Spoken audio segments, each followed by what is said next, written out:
Nice to see you again.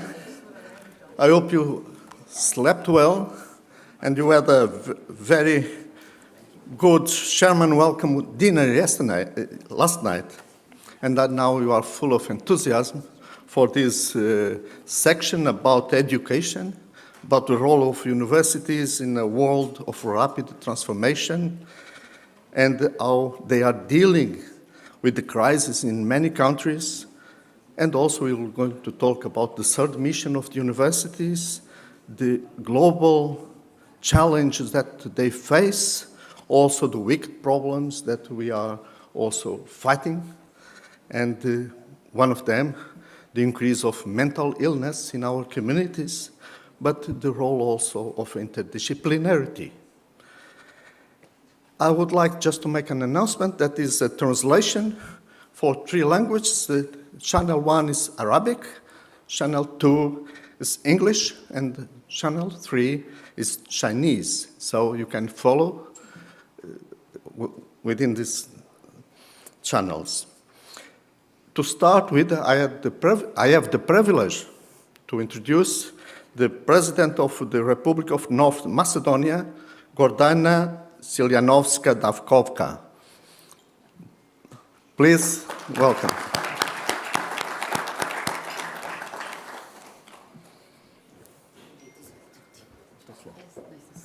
I'm very pleased to be here. Thank you. Yes, that's the truth that I am at the moment the president, but I used to say that I'm still professor on temporary work in politics.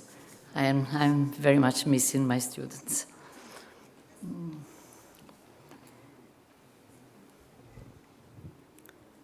Really, it is an honor to be among some of the most brilliant minds of our age, beautiful minds, I used to say. I know that your life work is a testimony that the greatest achievements in the world begin with one thing, and that is a curious mind.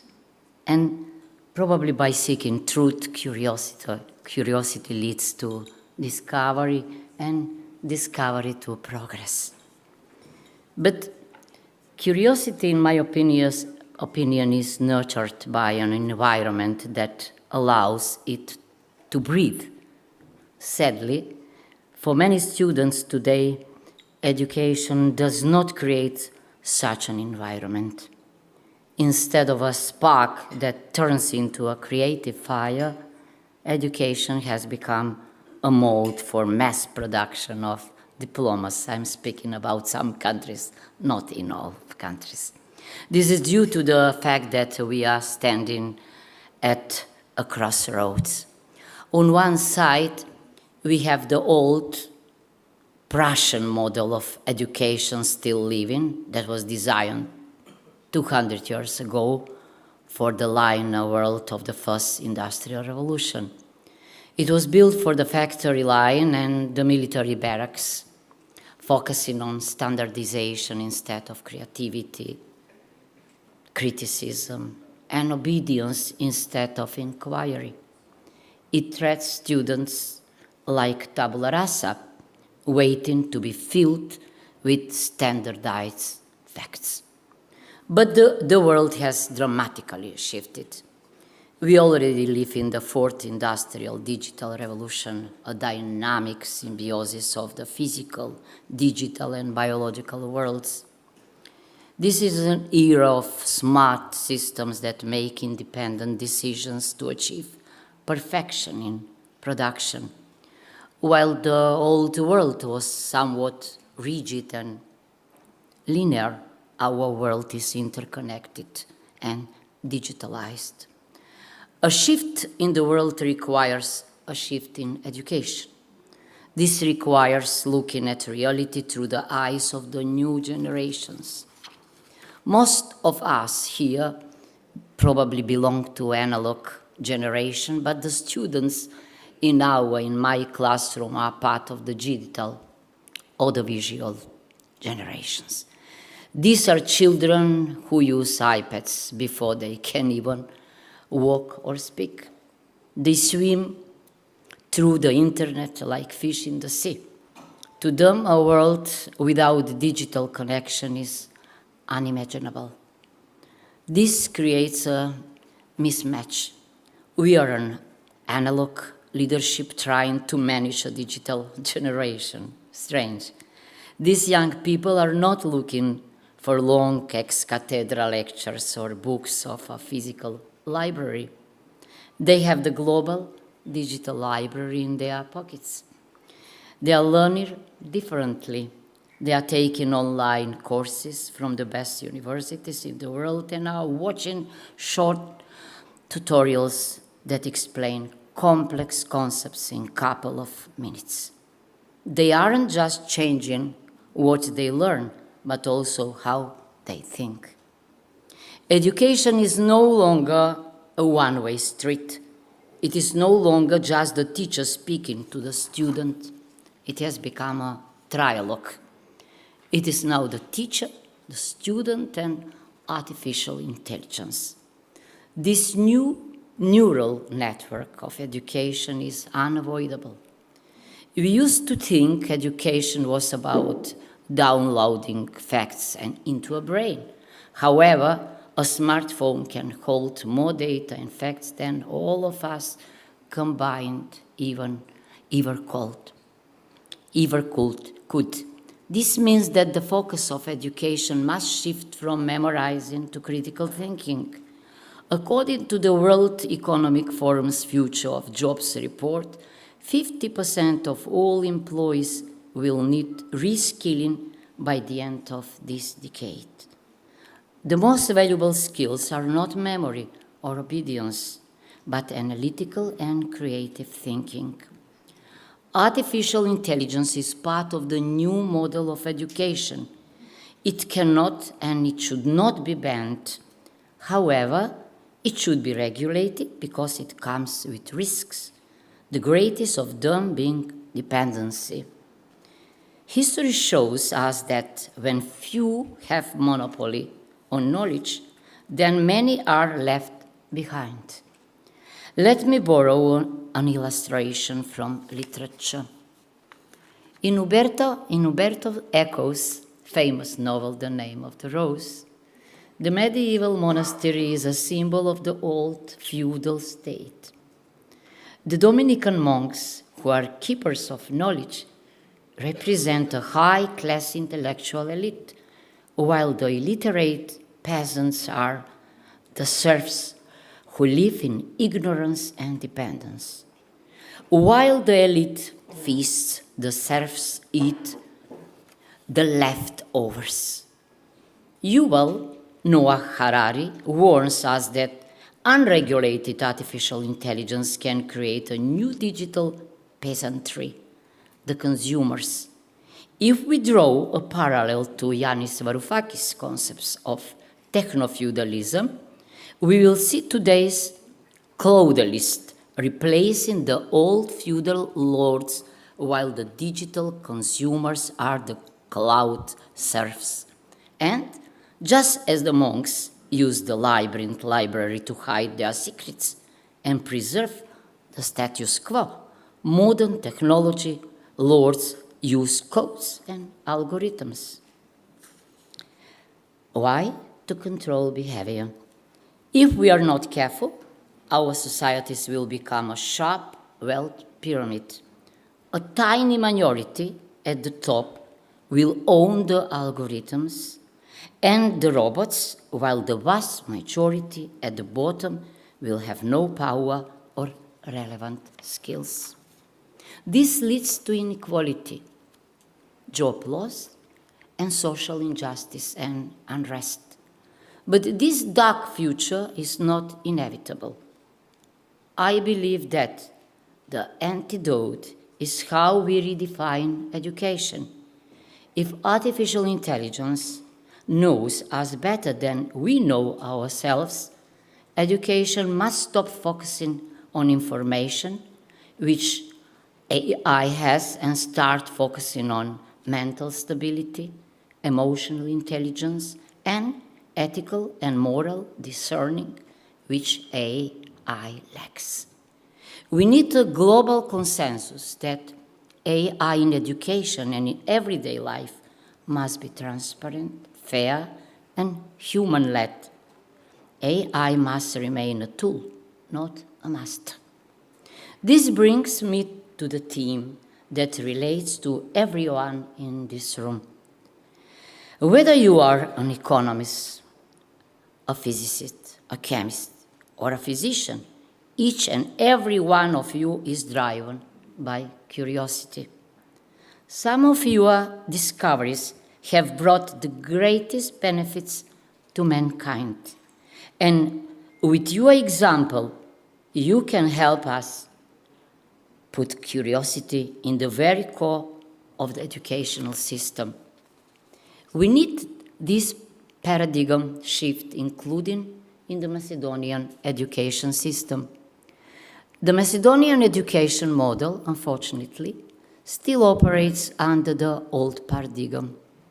This results with low PISA results and a loss of the potential. But I believe that in science, there are no small and big states, only small and big ideas. We have people with great ideas. We have chemists and physicists who are in the top 2% of most quoted scientists globally. We have women in STEM, often suppressing the regional and even European level. We have talent and potential, but we cannot do it alone. We need your support, your ideas, most importantly, your advice. The Macedonian Academy of Sciences and Arts, our universities and faculties are open for cooperation in research and development projects that could benefit us all. Thank you.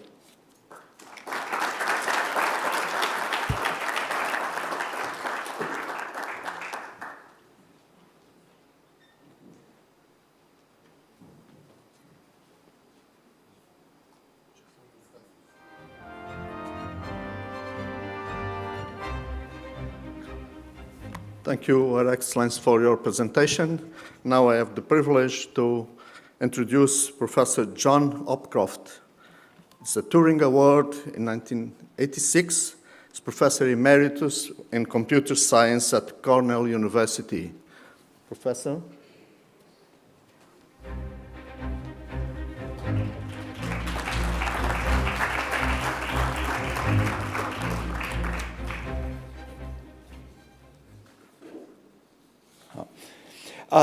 Two important topics are, one is educating the next generation of scientists, and the other is restoring public support for science.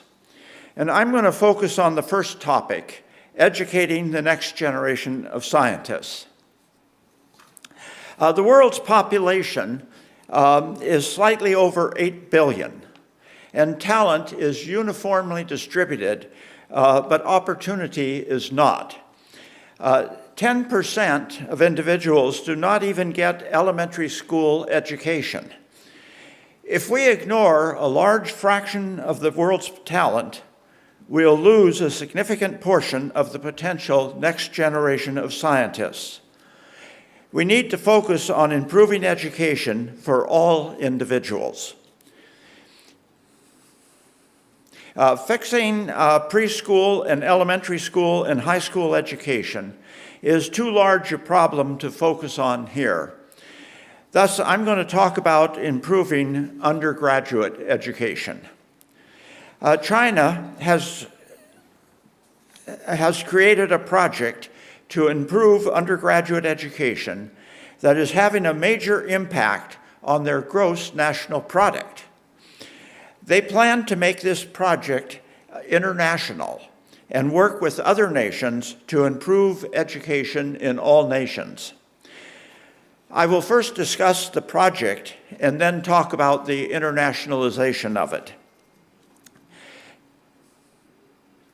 Faculty at top universities in China are fluent in English and can look at US or European universities to get good content for teaching. Faculty at 1,300 lower-ranked institutions are not fluent in English, and so do not have good current content for their courses.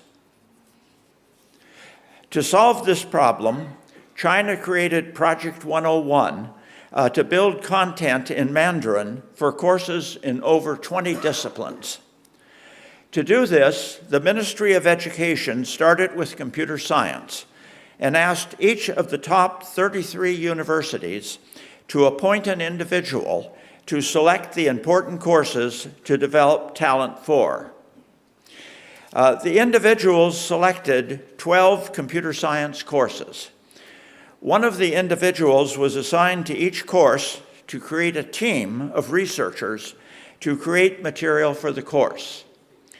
Each of these faculty members identified 10 or so faculty who had taught the course and were familiar with the content to produce good content for the course.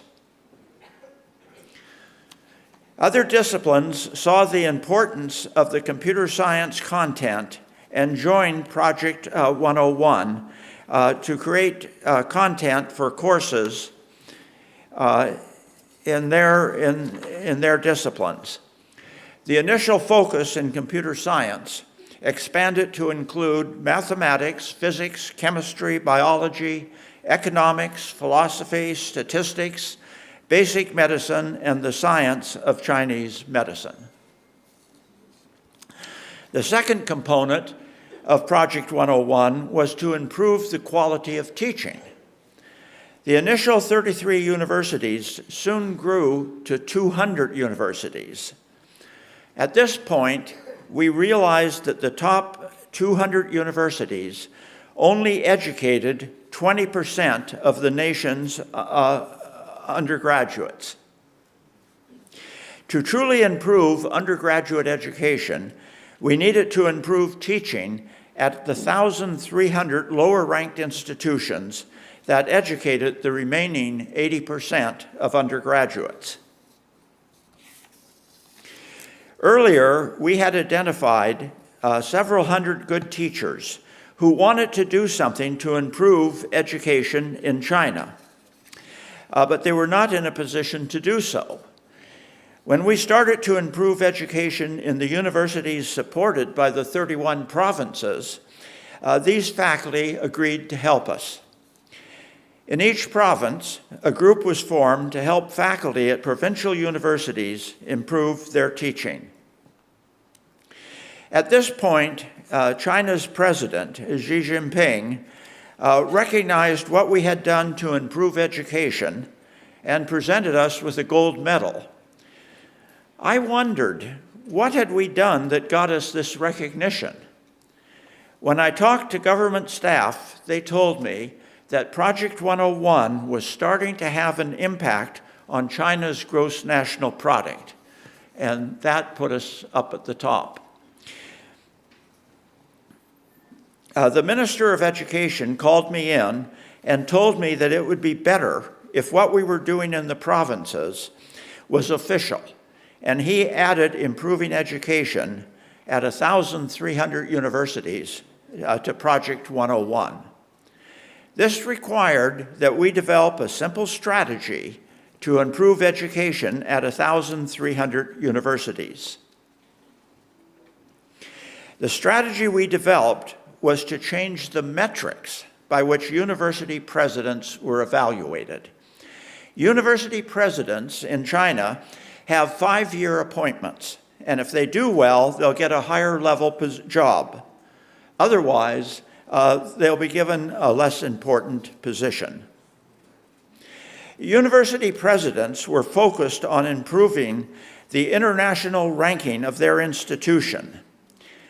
The international ranking was based on research funding and number and quality of research papers.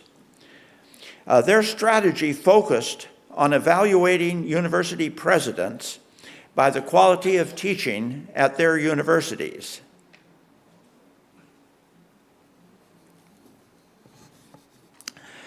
Doing this did not require additional funding.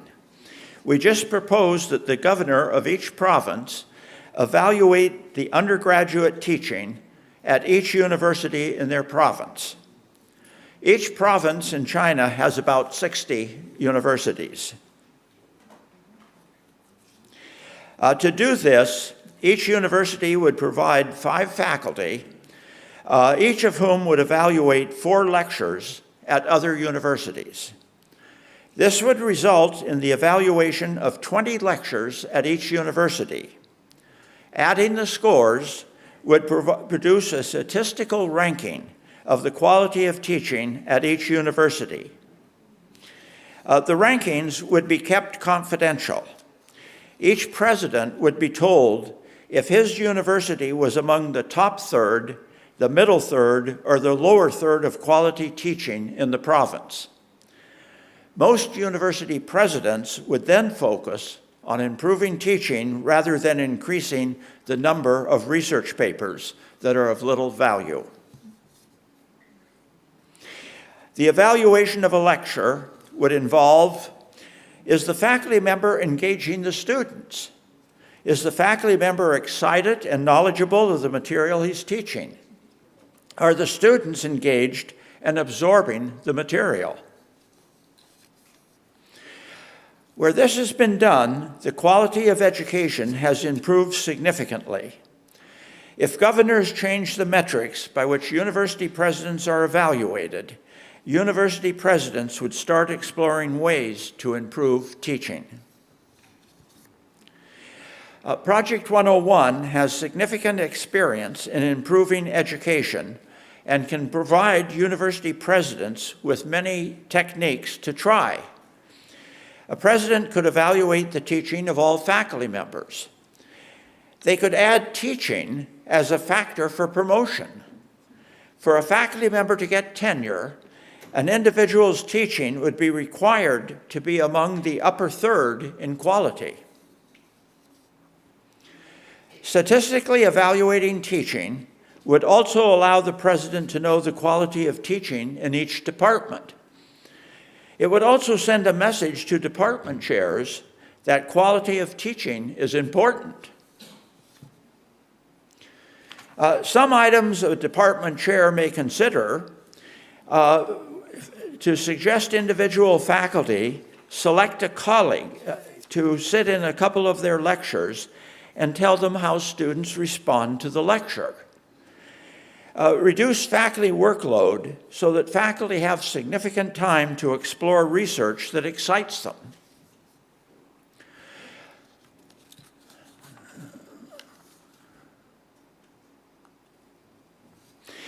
Ignore titles and awards and focus on results. Reduce emphasis on research money and papers. Terminate requiring junior faculty working for senior faculty and make all faculty independent. Create an environment that supports faculty. Help new faculty acquire housing, get good elementary and high school admission for their children.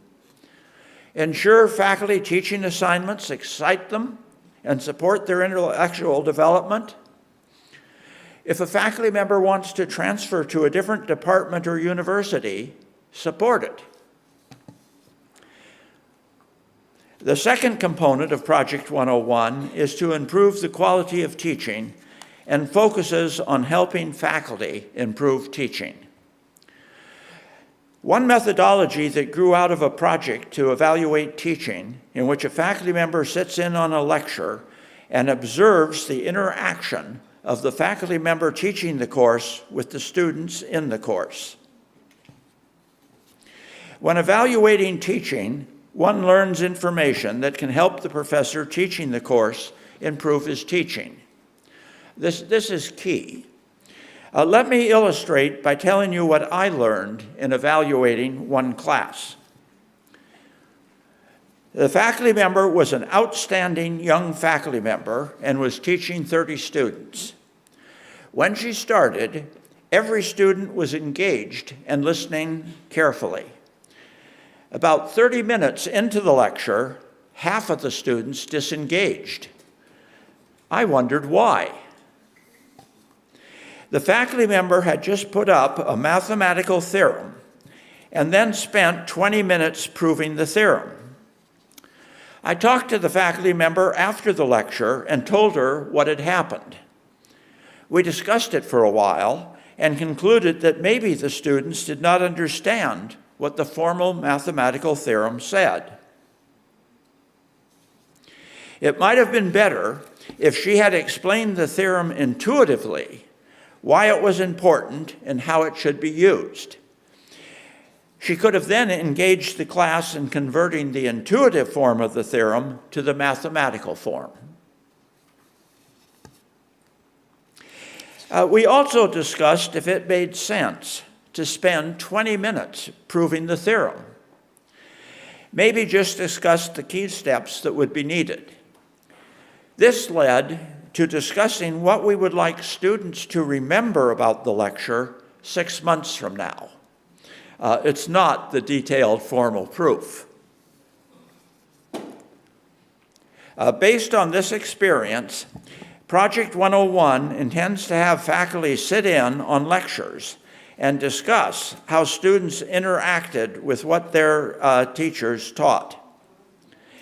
The assumption is that the resulting discussion will lead to improved teaching. Having discussed Project 101 and its application in China, I would now like to discuss internationalization of Project 101. China has asked that we make Project 101 international and work with other countries to improve undergraduate education in all countries. An individual or administrator that wants to work with Project 101 is welcome. There are 2 ways to be involved. The first is to help with the content. Having the best faculty create the material created a problem. Many of the graduates at their institutions go to the US or Europe to get PhDs. They have created excellent course material for their students. Faculty at the 1,300 provincial universities say the material is excellent for top universities, but is very theoretical, and their students take jobs in industry and need more applied material. One way to get involved in Project 101 is to work together with us to create course material that is appropriate for universities with different missions. The computer science material can be downloaded at www.project101.cn, and a key contact for Project 101 is Yao Gao at PK University in Beijing. Another way to get involved is to partner with us to improve teaching in both our countries. Kazakhstan has taken this approach and asked that one of us be on their International Advisory Board to improve education in Kazakhstan. Kazakhstan has 77 universities, and they are planning on evaluating the quality of teaching at each university and informing the university president if their institution is in the top third, middle third, or lower third. If you're an administrator or a faculty member who wants to get involved with China's Project 101, you can contact Yao Gao at the email address here. And working together will help both of our nations improve education. And that concludes my remarks. Thank you for giving me this opportunity.